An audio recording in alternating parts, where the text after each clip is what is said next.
everyone, I'm your host Heather Dawson, and welcome to California Live, where every week we bring you the best of California, and this week it's all about speed. Kyle Busch just took the checkered flag here at the 2019 Autoclub 400 in Southern California. It was a big day, as it was his 200th win across all three NASCAR series.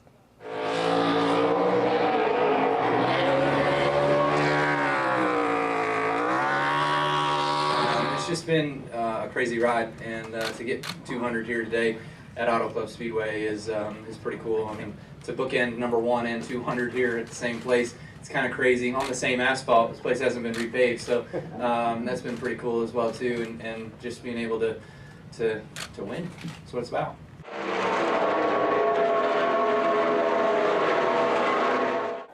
I asked Kyle, I said, at what point during the race did you feel, I got this, I'm going to win? It was before the race started. Serious question. What was the question? When did I know I was going to win? I don't think you ever know when you're going to win. I guess, you kind of, the relief sets in when you take the white flag, because you know you're coming back no matter what to end the race. So that's kind of when the relief sets in. So, it obviously was, you're hearing every single little noise in the race car and things like that for the last 20 laps of the race. You're hearing rocks flying up in the quarter panel thinking, is that rubber chunks? Is the tire coming apart? And so it's just crazy that you hear everything that you don't want to hear in the final 20 laps. But I would say once you take the white flag, that's pretty much when you seal the deal. After winning the first and second stages of the race, Kyle Busch suffered a pit road speeding penalty that sent him all the way back to 18th place. However, he was able to battle back and make his way to the front of the pack. With just 26 laps to go, the Las Vegas native passed the second and third place cars to take the lead. He never looked back from there.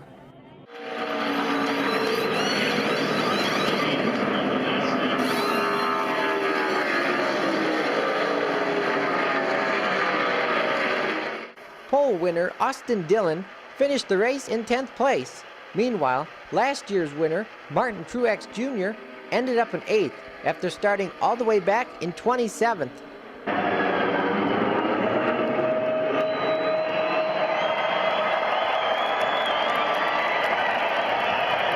Legendary rock group Motley Crue said the most famous words in auto racing to get things underway. Driver, start your engine!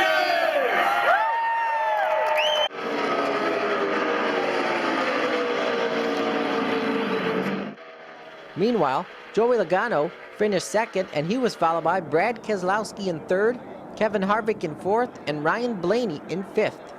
However, I saw speeds way over 180 miles per hour.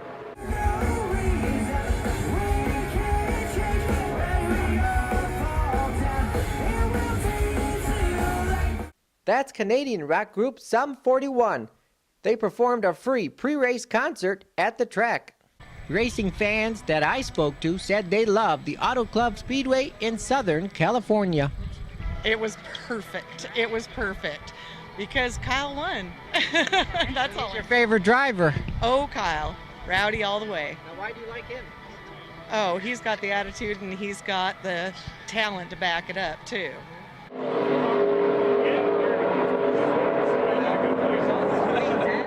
I like NASCAR. I like coming here with David, but I'm not a fanatic. I just enjoy it. I enjoy grabbing a beer, grabbing a hot dog, So it's more of a casual thing.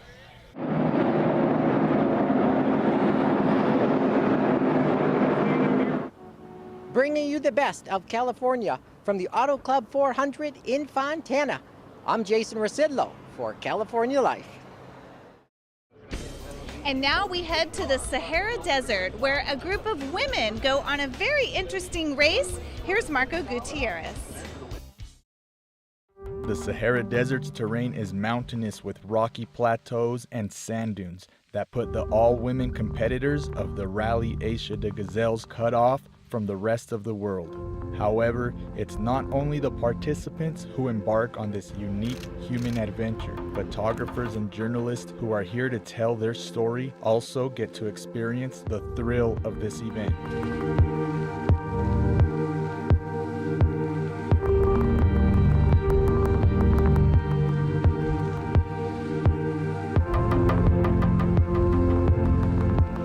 By the starting line right now. I've been up since 4 a.m. Everybody picks up, they have breakfast, they have a briefing, and then all the gazelles, they start launching at 6 a.m.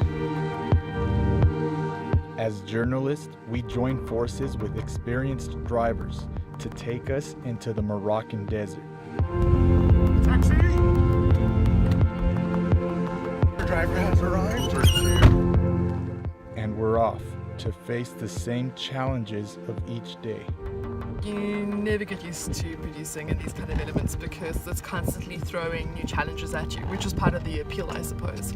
It always takes you, the funny thing about this is you can come as prepared as possible, and you arrive and you'll realize how unprepared you actually really are.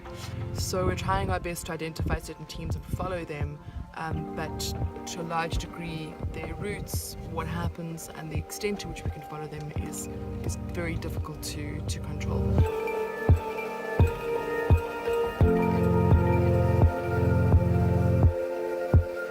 We started early, but they've only passed checkpoint 1. So if they push through, 6-5 is where everyone should be camping, because checkpoint 5 is where everyone camps. Nuts, because we're pretty much chasing them on the same routes that they do, so it's not anything particular. Like if we're photographing a circuit race, we're behind the fences, kind of loop around the track. If we're doing a stage rally, we'll kind of drive the courses the day before and then find places that we can access them during the race because they're all closed down. But this one, like, it's fair game. Like, we're driving on the same course, probably the same route that they're doing. We're just behind them most of the time. We have the GPS, we can see where the waypoints are, they can't. So it's kind of, for me as a friend of them and covering them, I'm like, oh no, you gotta go this way, but I can't say anything because we can't help them. So it's kind of like a little bit of a struggle. The elements of the Sahara Desert, sand and clay minerals, are formidable enemies of cameras and photographers. Use it. So it's good to have extra of everything. Extra camera, extra batteries, extra. But the elements are very harsh and you never know what will happen. Extra camera. Enough batteries to go for like 2 days because there's no charging places. I don't want to lug around everything, so backpack, a couple lenses, a couple camera bodies, and keep it simple. I have so much sensor dust inside this right now because I made the decision to change lenses outside of the car. I'm pretty sure all my filters are damaged right now just because it's all scratched up from whatever just comes at you out here. I think that was good, but I'm a little bit nervous about getting out of here and getting to where we're going without continuing to get stuck.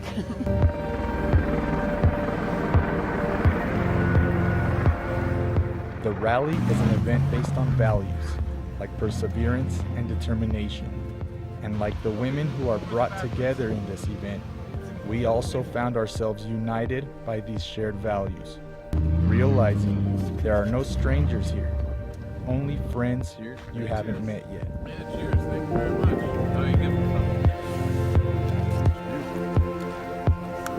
Thank you. coffee? This'll do. This'll do.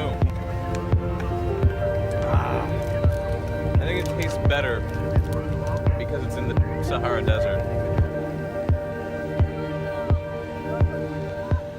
And that every new friend is a new adventure.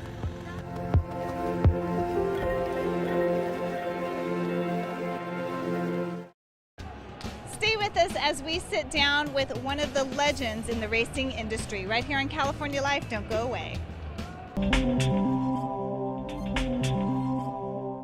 Well, today's California Profile is here just in time for this year's Indy Car racing season, where you can watch him in the driver's seat of the number 98 Curb Records Honda-powered Indy Car. He won his first IRL Indy Car race in 2001, and this year he joins Team 3G. We're pleased to introduce IndyCar racer Jacques Lazier. Thank you so much for coming on our show, Jacques. Thank you for having me on, Heather. You know, one of the things that I find, fascinating, this show is obviously about California. You came here, you went to college in California, married your wife, who's from a racing family, and you're from a racing family. Yeah, it's been, it's great that my wife and I both come from a racing family. Obviously, it's great for me because I know she knows what I'm going through with the racetrack, and it's just been a great introduction to our family to be out in California, and obviously it's been great for my professional career. I've been able to do, because the weather's so nice here, I've been able to jump around from racetrack to racetrack pretty much all year long and sit there and be able to test at multiple tracks. I can bring my son out and do go-karts at multiple tracks, so it's just the perfect atmosphere. That's right. So your son is now following in your steps, and your brother, Buddy. And I mean, what is that like? He's only, 7? It's interesting that the whole dynamics of our family. Obviously, my father started off racing, and it's anytime you see your hero out there racing, and you see the love and passion he has for the sport, it's hard not to follow him. And that's how I got into racing. I followed my dad, and obviously my brother's out there, and we're very competitive, so we always want to try to beat each other. But now we have a whole nother generation. My son's racing, my brother's son and daughter are racing, and actually my son and his daughter race the same class. So, they're best of friends, they're inseparable. But at the same time, when they're out there on the racetrack, it can get pretty mean. They sit there and bump each other off the track every once in a while, so it's really fun to watch. Now, we were just talking about this in the green room earlier. This is something, you're in a car, you were saying, for the Indy 500 for over 4 hours. I mean, what does that do to your body? Well, obviously, we do a lot of preparatory work before the race, and what I mean by that is, a lot of people don't view race car drivers as athletes, and I would view us more as a triathlete than, what you would see. I always say, in my opinion, probably the greatest athlete of all time is Michael Jordan, and he would have a great night when he went 20 for 40 or something like that, and got 40 points, and he made half his shots.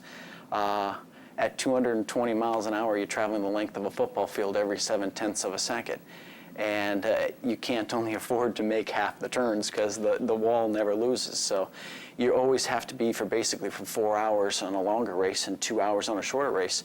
You have to have 100% dedication, 100% focus from the very beginning to the very end. Now, it is kind of a short season. What do you do to just, stay in tune and keep your endurance? And is that part of the go-kart and things you're doing around the California It definitely tracks? is part of the go-kart, and that is one of the benefits for sure of living out in California. The weather here is perfect, and there's several different go-kart tracks that I can go out, and I have a tag kart, which is basically a push to start, and I'm able to go out, and basically there's 6 tracks I can go to locally and run pretty much any day of the week. And where I think is an advantage over a lot of the other teams because their drivers aren't able to do that. They live up in Indianapolis and other climates that aren't as ideal as Southern California. So, I can always do that, and then also a lot of cardiovascular work, a lot of running. It's kind of a passion my wife and I have together is to go out and go for a run in the morning, and it's just a perfect place to live. Now, this has been a tough economy. I mean, for everyone in every business, and how has it affected, the Indy race? It has definitely affected it. We've seen it pretty much across the board, from the large teams to the smaller teams. A lot of the larger teams, even that have pretty much unlimited budgets, are starting to scale back a little bit. The smaller teams are having a more difficult time trying to find the initial funds to make it happen. Have you seen a big difference from when you first started? I have seen a huge difference. Won the race, and your brother has had a lot of success, compared to now. Yeah, I have seen a huge difference with it. It's getting more and more difficult to try to find corporate America to find that they want to come in and participate. And a lot of the things we do are business-to-business relationships. It's not a straight sponsorship like we used to do. So what we're trying to do now is just trying to find different venues that we can get that business-to-business to happen. Well, I just think it's wonderful that, you know, you've had such a long career and being from that family, and, you know, maybe someday we're going to see your son, you know, following in your footsteps. We wish you the best of luck, and thank you so much for coming on our show, Jacques. Thank you, I appreciate it.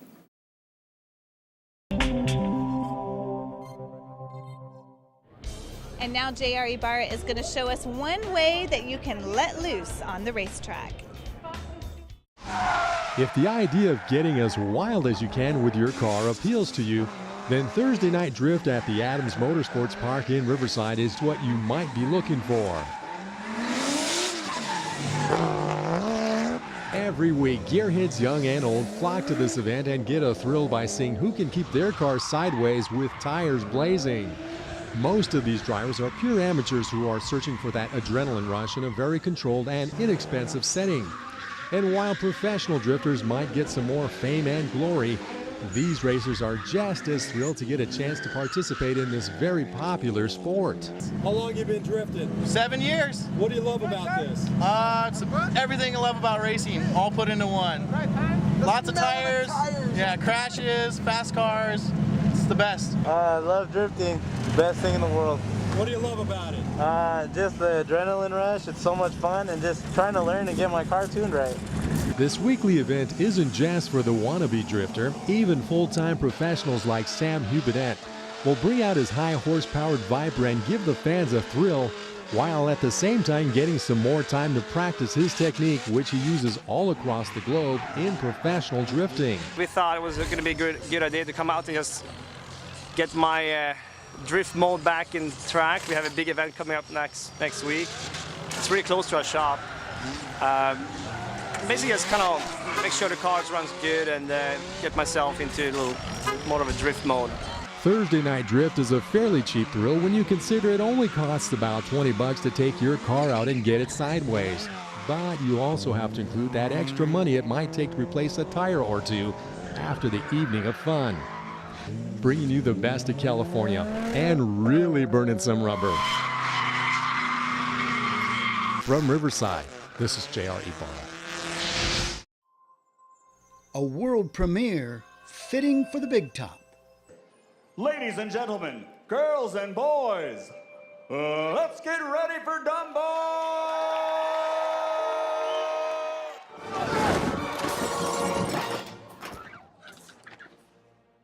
And while you may think you know the little guy that flies, you've never seen Dumbo like this. You look at this film and I defy you not to fall in love with Dumbo. It is like he is like the best. He is like an amazing, beautiful elephant.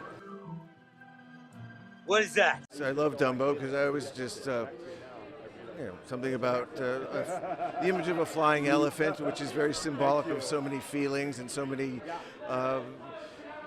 emotions that you have, and so that's why I always loved it. I just felt very connected to it. Tim has such an incredible grasp of the fantastical, you know.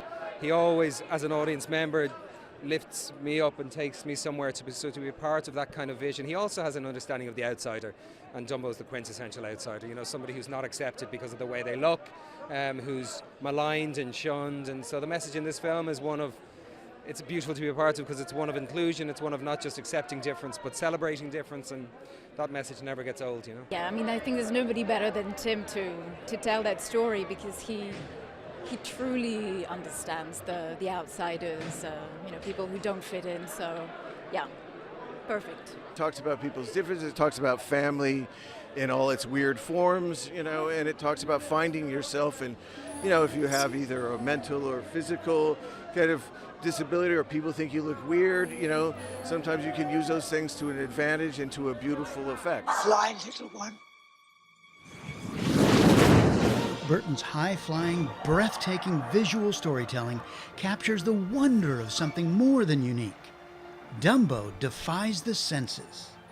This is a movie, man. There's films and there's stories and there's movie. This is a movie. This is just the sound and there's so much to look at, and it's a really beautiful little tale, and you gotta see this on the big screen. Do it, Dumbo. After opening nationwide at the end of March 2019, Dumbo is expected to win hearts and challenge box office records as perhaps director Tim Burton's greatest show on the big screen. Fly.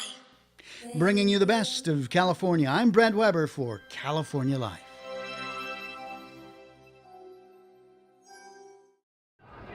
And that wraps up our week of speed here on California Life. If you missed any part of our show, you can go to our website, californialifehd.com. I'm your host, Heather Dawson. We'll see you next time.